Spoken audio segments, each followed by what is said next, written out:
Subhanahu wa taala yang telah melimpahkan rahmat, nikmat serta karunia kepada kita bersama, sehingga kita telah dapat mengangkat kaki, mengayunkan tangan menuju masjid yang kita cintai ini. Selawat beserta salam marilah kita panjatkan, marilah kita hadiahkan kepada Nabi besar Muhammad sallallahu alaihi wasallam dengan mengucap Allahumma shalli ala sayyidina Muhammad wa ala ali sayyidina Muhammad. Semoga kita yang hadir pada hari ini mendapatkan syafaatnya kelak di yaumil akhir. Amin ya rabbal alamin. Yang terhormat kepada Bapak Kepala Sekolah Negeri Kuala Lumpur, Bapak Ibu Wakil Sekolah Negeri Kuala Lumpur, dan yang terhormat Bapak Ibu Sekolah Negeri Kuala Lumpur. Dan yang teristimewa pada hari ini yang saya hormati Bapak Ustaz Suwati yang telah hadir pada hari ini. Bapak Ustaz panjang kata kalimah, marilah kita masuk ke dalam inti acara. Acara pertama membacakan wahyu ilahi oleh Muhammad Farhan Hamzah kepada pemaparan diri silakan.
Kemudian selawat dan salam kita hadiahkan kepada Nabi besar Muhammad Sallallahu Alaihi Wasallam.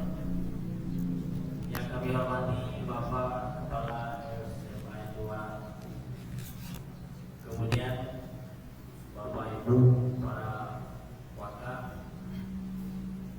terusnya Bapak Ibu majelis guru, dan kepada anak-anak siswa-siswi SMA 2 yang dimuliakan Allah Subhanahu wa Ta'ala.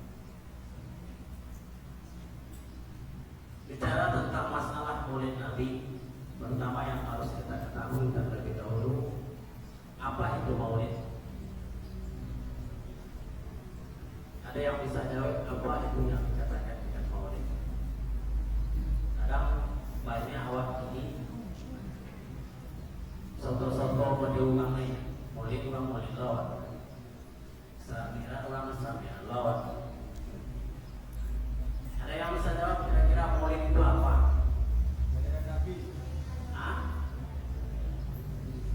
Maulid itu adalah hari lahir. Maulid adalah lahir atau memperingati Maulid adalah memperingati hari lahirnya Nabi Muhammad Sallallahu Alaihi Wasallam. Sama nggak Maulid dengan ulang tahun? Sama. Kenapa ada kuenya? Bapak nak bawa kue tadi? Pakai kue, pakai ini, tak ada dia. Kalau disamakan, beda. Maulid dengan ulang tahun beda. Nah, Maulid Nabi adalah satu acara, satu kegiatan yang kita lakukan untuk menunjukkan rasa syukur kita kepada Rasulullah Sallallahu Alaihi Wasallam atas jasa beliau kepada kita. Apa jasa Nabi kepada kita? Kalau kita mau tidur baca apa? Apa doanya?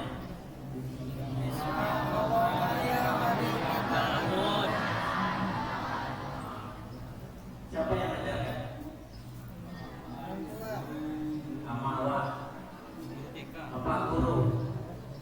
Sumbernya dari Nabi Muhammad SAW. Bangun tidur kita baca apa?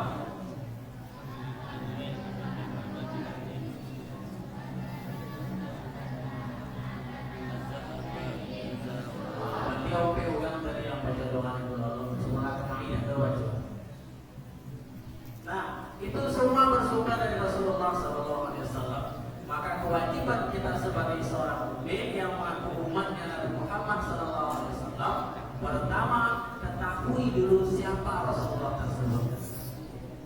Bapak Ibu majelis guru beserta siswa-siswi yang kami muliakan, sebelum kita bicara tentang masalah Maulid, sedikit kita ulas tentang bagaimana kehidupan orang-orang sebelum datangnya Rasulullah SAW. Ada zaman sebelum Rasulullah dilahirkan yang dinamakan dengan zaman jahiliyah. Apa yang dimaksud dengan jahiliyah? Kebodohan. Kebodohan yang seperti apa? Bukan melewat ini. Nah, kan? Kebodohan pada zaman itu bukan bodoh secara akal, tidak. Orang-orang Arab adalah orang-orang pintar dengan skill di atas rata-rata. Coba kita bayangkan padang pasir yang ditempuh oleh orang-orang Arab untuk berdagang. Perjalanan dari Makkah ke Madinah yang jaraknya kurang lebih 500 km itu ditempuh tanpa pakai kompas. Padang pasir yang ditempuh tersebut, jalan yang mereka lalui, jalan pulang beda dengan jalan pergi. Kalau awak ini pasir jalan aspal, ya kan? Tapi kalau orang Arab tidak, mereka berjalan dalam kondisi jalan yang berubah-ubah. Hari ini dia lewat jalan ini, besok dia tidak akan menemui jalan ini lagi. Kenapa? Padang pasir tersebut selalu berubah-ubah oleh angin. Lalu pertanyaannya, kenapa mereka tidak pernah tersesat? Sebulan lamanya mereka berdagang. Bulan ini mereka berangkat, pulang ke rumah bulan depan. Tapi mereka tetap bisa menemukan rumah mereka di sana. Awal apa di Google Maps memang selesai lo ibu orang-orang ya. Gak pakai Google Maps, gak pakai alat bantu, selesai jelek. Tapi mereka pulang tidak pernah keliru, ini rumah saya, arahnya ke sana. Pada tanggal sekian, bulan ini bintang ini berada di posisi ini. Mereka paham dengan ilmu falak. Mereka tahu dengan ilmu astronomi. Mereka bukan orang bodoh. Mereka orang hebat. Mereka orang pintar. Tapi kenapa mereka dikatakan zaman tersebut sebagai zaman jahiliyah? Karena yang rusak adalah iman mereka, akidah mereka, keyakinan mereka. Apa keyakinan mereka? Mereka yakin terhadap benda-benda. Mereka percaya bahwa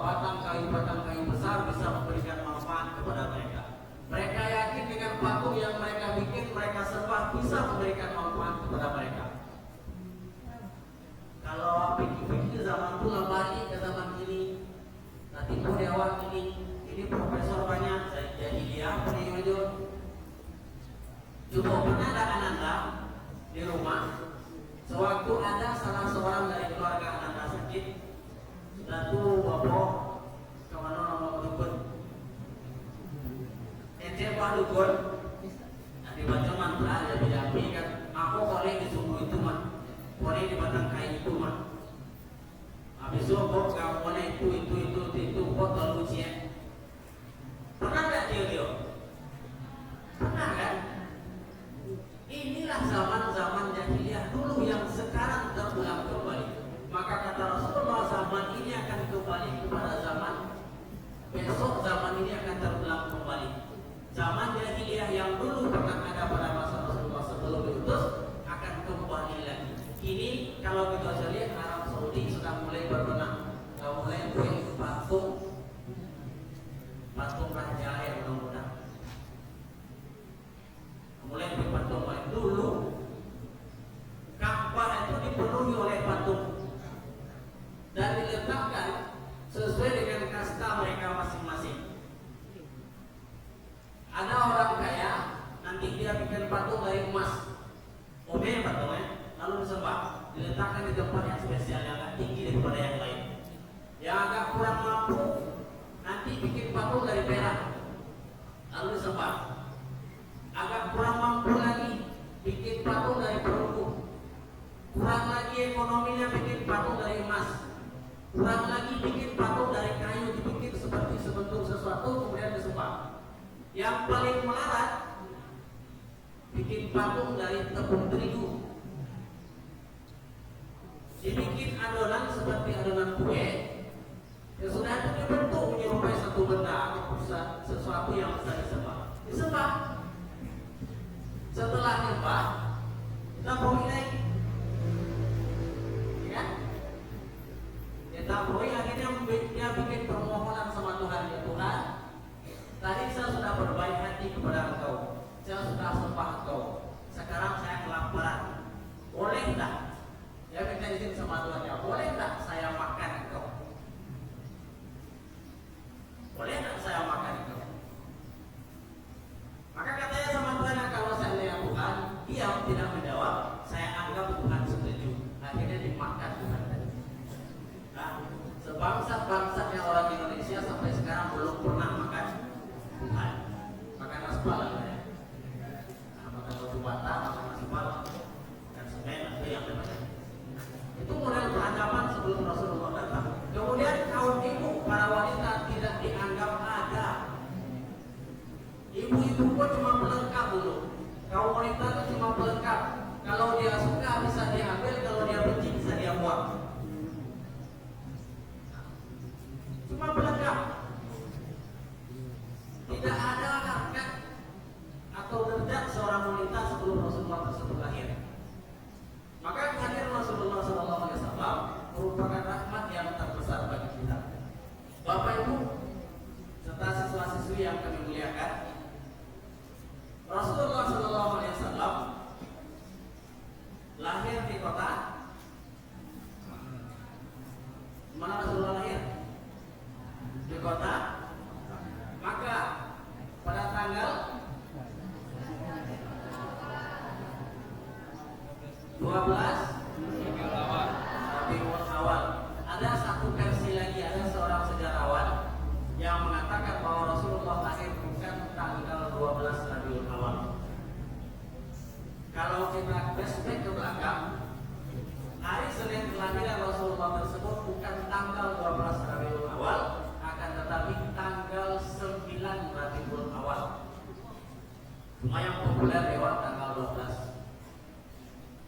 Saya mengatakan tanggal 9 Rabiul Awal atau bertepatan dengan tanggal, satu pendapat menyatakan 20 April, satu pendapat menyatakan 22 April tahun 571 Masehi. Satu pendapat. Nah, kemudian Rasulullah SAW lahir dalam kondisi tidak ditemani oleh seorang ayah. Siapa nama bapak beliau? Abdullah. Siapa nama kakeknya? Abdul Muttalib. Abdullah adalah orang yang terpandang. Abdullah keturunannya keturunan terhormat. Tapi sayangnya sebelum Abdullah bertemu dengan Aminah, Abdullah ini pernah akan dikorbankan oleh Abdul Muttalib. Pernah akan dikorbankan. Kenapa? Di kebiasaan orang Arab ada istilah anak tuh sampai nisab. Sampai nisab. Siapa kalau boleh tahu yang memiliki keluarga 10 orang saudara? Ada 10 orang saudara? Ada? Atau yang lewat dari 10? Lalu ada? Kalau dalam ketentuan orang Arab, kalau seandainya satu keluarga memiliki 10 orang anak, berarti sudah sampai nisab. Artinya salah seorang dari 10 anak tersebut harus dikorbankan, harus disembelih untuk dipersembahkan patut. Nah, Abdul Muthalib termasuk dia keluarganya 10 orang. Maka dilakukan undian, diundi, supaya namu bantu ambil dulu, di pojok keluar nama yang nama siapa? Abdul Muthalib. Diulang lagi, yang keluar siapa? Abdul Muthalib. Diulang sampai 3 kali tetap Abdullah. Nah, yang keluar Abdullah. Sampai 3 kali diulang, yang keluar tetap namanya Abdullah. Maka Abdul Muthalib terpaksa harus menyembelih Abdullah. Maka dibawalah Abdullah itu ke satu patung yang besar namanya Uzza, akan disembelih di situ. Maka kecil berapa mana? Jangan sembelih Abdullah. Jangan sembelih Abdullah. Maka kecil Abdul Muthalib, kalau saya tidak sembelih dia, berarti saya sudah menentang kebiasaan atau nazar yang sudah saya tunaikan. Maka dia ini solusi. Silakan datang kepada seorang perempuan beramal. Apa solusi kira-kira supaya Abdullah ini jangan disembelih? Maka upayalah ke polisi tadi, ke polisi itu. Dia topik 2 undian, 1 undian 10 ekor unta, 1 undian namanya Abdullah. Kalau seandainya yang keluar namanya Abdullah, maka setiap kali keluar nama Abdullah wajib bayar 10 ekor unta. Maka dikocok keluar nama Abdullah pertama sekali, bayar 10 ekor. Diulang lagi, tetap keluar Abdullah, 10 ekor lagi sudah 20 ekor, sampai 10 kali putaran tetap yang keluar namanya Abdullah. Yang ke-11 baru keluar unta. Maka denda yang harus dibayar oleh Abdul Muthalib pada waktu itu adalah 100 ekor unta. Sudah ini kecil kalau lewat ini, 1 ekor unta itu bisa dihargai 60 juta. Kalau 100 ekor unta, nah matematik berapa? 6 M. Nah, harus bayar karena membunuh 1 orang harus bayar 100 ekor unta. Sampai sekarang hukum itu masih berlaku. Kalau membunuh seseorang, maka diwajibkan membayar 100 ekor unta. Bapak Ibu yang dimuliakan Allah Subhanahu wa taala serta siswa-siswi, maka kata Nabi sallallahu alaihi wasallam, saya adalah orang yang terlahir dari 2 orang bapak yang seharusnya disembelih. Pertama Abdullah bapaknya, yang kedua Nabi Ismail. Ismail pun dulu juga pernah disembelih karena garis keturunan Rasulullah adalah dari Nabi Ismail. Kemudian sebelum Rasulullah lahir, beliau Aminah dan Abdullah, kalau dalam satu riwayat mereka itu dijodohkan. Sebenarnya Abdullah ini sudah ada yang incar. Lalu satu kaum yang menginginkan Abdullah ini menjadi mantunya. Kenapa? Karena dilihat bahwa dari Abdullah ini akan lahir seseorang sosok yang menjadi pemimpin dunia ini nanti. Tapi sayangnya Abdullah sudah berjanji dengan orang tua Aminah. Maka akhirnya kecewalah yang tadi ya. Kemudian singkat cerita, mereka menikah. Setelah itu disuruhlah Abdullah ini oleh Abdul Muthalib untuk berdagang ke Madinah. Akhirnya beliau meninggal di Madinah, sementara kondisi Aminah dalam keadaan sedang hamil. Apa warisan yang ditinggalkan oleh Abdullah untuk Rasulullah SAW dan ibunya? Cuma 5 ekor unta, seorang budak. Siapa nama budaknya? Ada yang tahu dan Tio? Budak yang ditinggalkan oleh Abdullah bersama Aminah. Siapa nama budak? Seorang budak Habsyi, perempuan. Siapa namanya?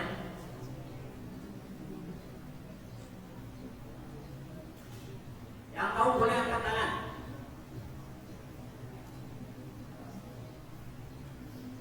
Namanya adalah Ummu Aiman. Namanya Ummu Aiman. Maka yang ditinggalkan cuma itu dan beberapa ekor kambing. Kemudian setelah itu, beberapa bulan setelah itu Rasulullah SAW lahir dalam kondisi bapaknya sudah meninggal dunia, sudah yatim duluan, sebelum lahir sudah yatim duluan. Kebiasaan orang Arab, mereka tidak menyusui anaknya yang baru lahir, tapi disusui oleh orang lain. Yang orang lain tersebut tujuannya ambil upah, kalau diberi awal ambil upah. Maka kebiasaannya ada berkelompok-kelompok orang yang datang ke Makkah tadi untuk mencari seorang bayi yang akan disusui. Nanti dia akan mendapatkan upah dari disusui bayi tadi. Maka Nabi Muhammad sudah disodorkan kepada banyak wanita, banyak kabilah, tapi mereka menolak. Dompu yang menyusul Nabi. Rasanya kenapa? Nabi orangnya tidak ada bapaknya, sudah yatim. Artinya kalau orang sudah tidak punya bapak, upah ini bagi tinggi kurang. Maka dompu yang menyusul. Maka waktu itu yang datang Halimah Sa'diyah bersama kaumnya, cuma dia tinggal satu orang yang belum dapat bayi yang akan disusui.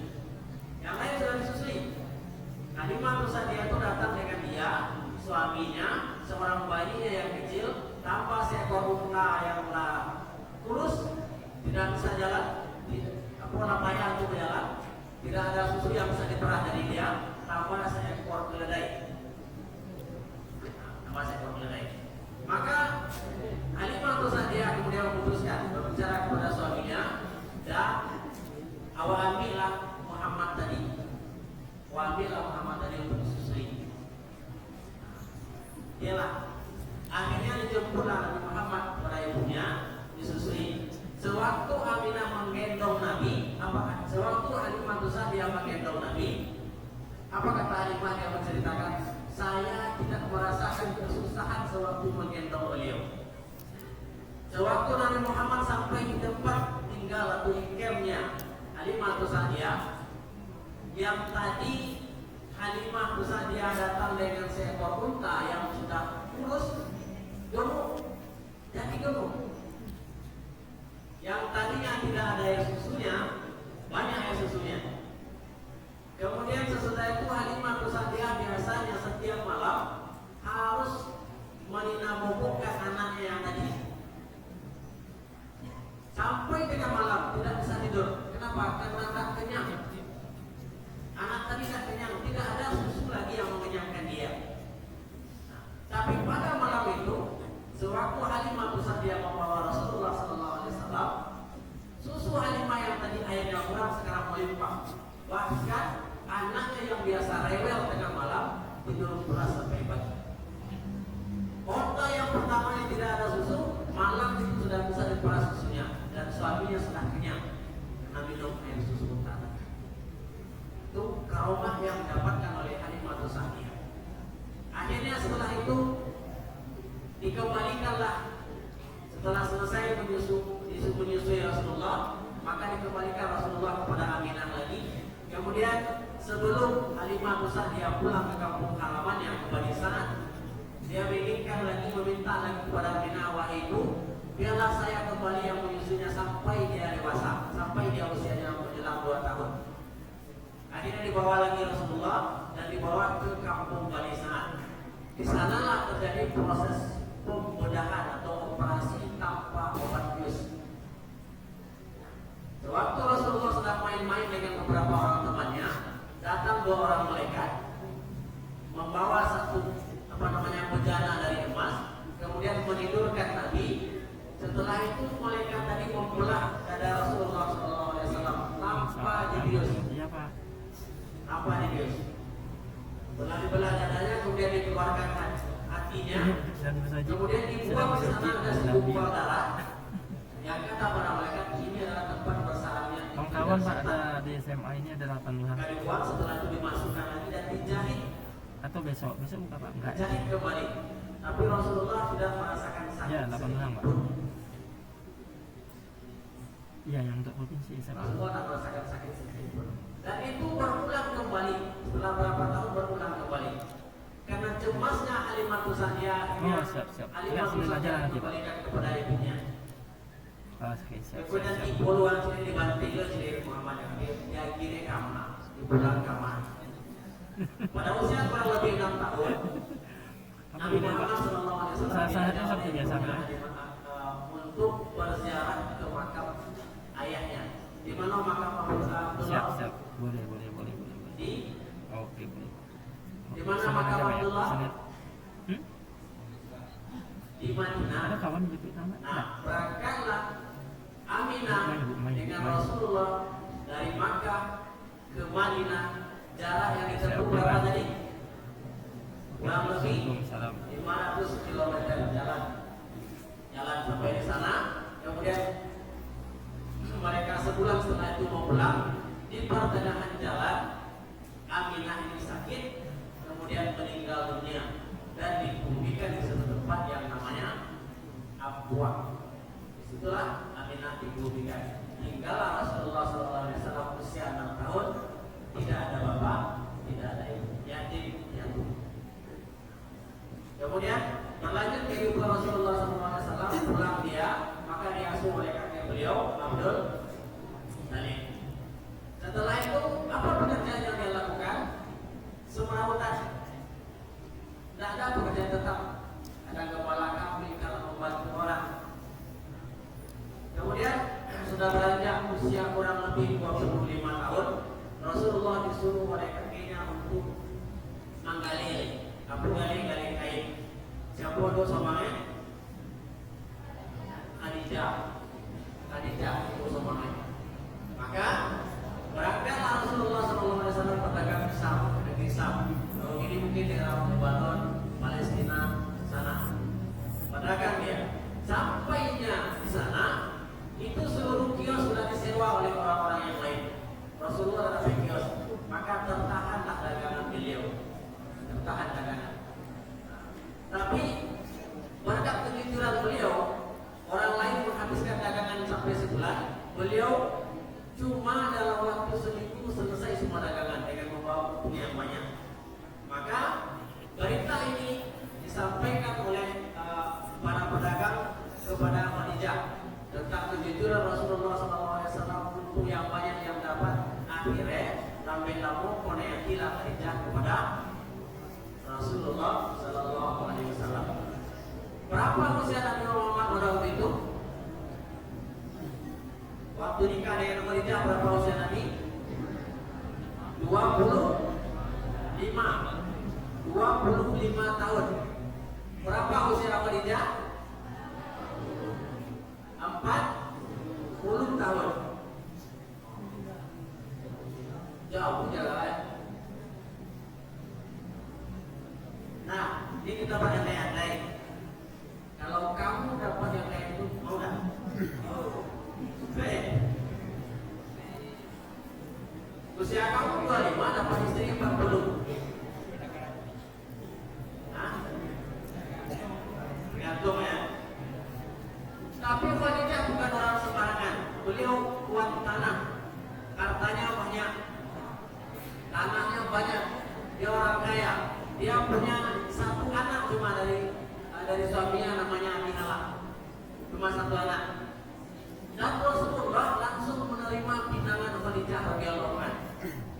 Berapa mahar Rasulullah pada waktu itu? 10 ekor unta. Apa tadi kalau 60 berarti 600? Nah, 600 juta maharnya. Mahar Rasulullah pada waktu itu. Walaupun dengan perbedaan usia yang sangat jauh, tapi cintanya Rasulullah kepada Khadijah tidak bisa digantikan oleh istri-istri yang ada setelah Khadijah. Berapa orang semua anak Nabi? Ada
Khadijah, cuma satu orang yang bukan dari Khadijah.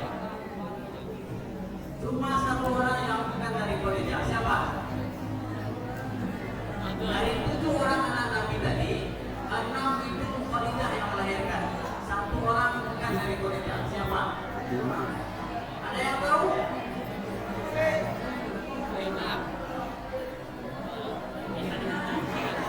Nah, yang satu orang itu adalah orang Hakim. Nah, oke, satu orang lagi. Nah, siapa yang tahu nama dari ibunya Ibrahim anak Nabi? Anak dari siapa dia? Yang 6 tadi dari Khadijah, yang satu orang Ibrahim bukan dari Khadijah. Siapa nama ibunya? Nama saja. Siapa nama ibunya? Maryam. Silakan, silakan ke depan.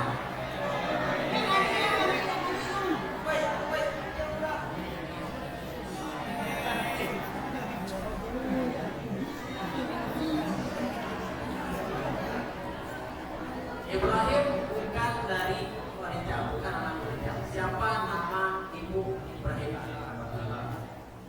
Sama. Oke, maju ke depan.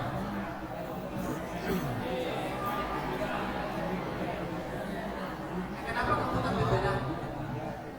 Oh iya, silakan. Siapa namanya? Oke.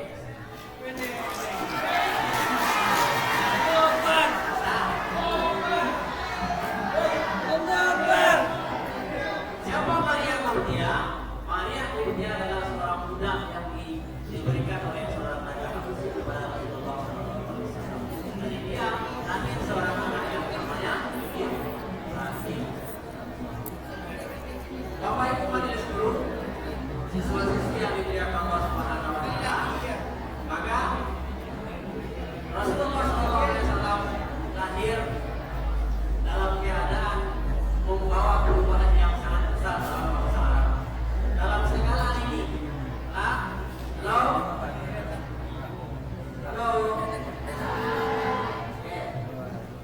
sudah tadi kan? Sudah? Sudah bisa kita lanjutkan?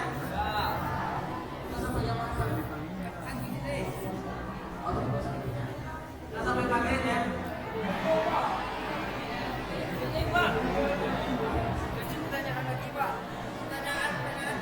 Nah, Rasulullah SAW memiliki sifat budi pekerti yang sangat luhur. Apa sifat yang wajib bagi Nabi?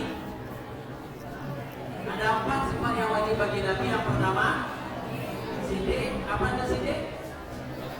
Benar. Nabi itu selalu benar dalam segala ucapannya, segala perbuatannya. Nabi tidak pernah mengucapkan sesuatu yang mengikuti hawa nafsunya. Wa ma yantiqu anil hawa in huwa illa wahyun yuha. Kata Allah, Nabi itu tidak pernah mengucapkan sesuatu yang datang dari hawa nafsunya, tapi yang diucapkannya adalah sesuatu yang benar-benar datang dari Allah Subhanahu wa Ta'ala. Kemudian yang kedua, apa sifat Nabi? Amanah. Apa itu amanah?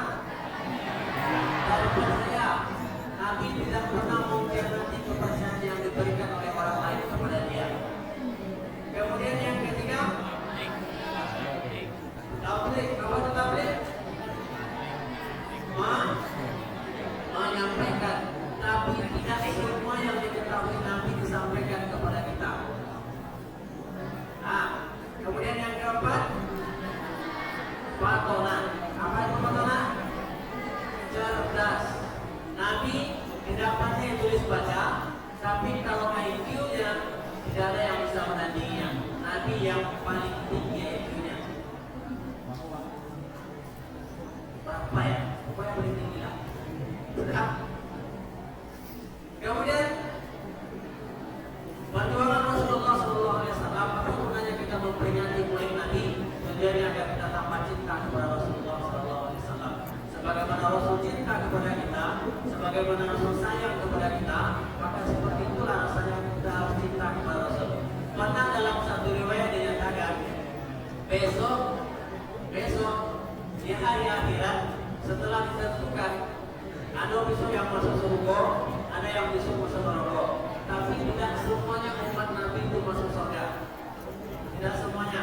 Ada dulu yang masuk dalam neraka dulu. Tapi Nabi tidak langsung masuk surga. Beliau akan berdiri di ujung jembatan Siratal Mustaqim. Berapa panjangnya? 1.500 tahun perjalanan. Panjangnya 1.500 tahun perjalanan. Dia tidak terlihat. Susahnya jembatan Siratal Mustaqim itu tidak terlihat oleh mata. Kenapa? Yang di bawahnya neraka yang sangat gelap. Sementara besarnya jembatan tersebut cuma rambut dibagi. Tidak terlihat. Tajamnya lebih tajam daripada pedang. Lebih licin dari apapun. Dan dalam satu riwayat dinyatakan jembatan yang akan dilewati nanti itu ada besi pengaitnya. Setiap kaki yang menginjak jembatan nanti akan dikait oleh besi-besi tajam. Maka yang bisa menyelamatkan pada waktu itu adalah amalan kita dan syafaatnya Nabi Muhammad Sallallahu Alaihi Wasallam. Sewaktu ada umatnya yang jatuh ke dalam, Nabi akan memohon kepada Allah, ya Allah tolong keluarkan mereka, tolong keluarkan mereka, sampai nanti umat Nabi yang paling terakhir keluar, baru Nabi masuk dalam surga. Maka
Nabil Maulana.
Akhirnya sudah disebut menunjukkan terakhir para wahid. Kata Nabi Siswa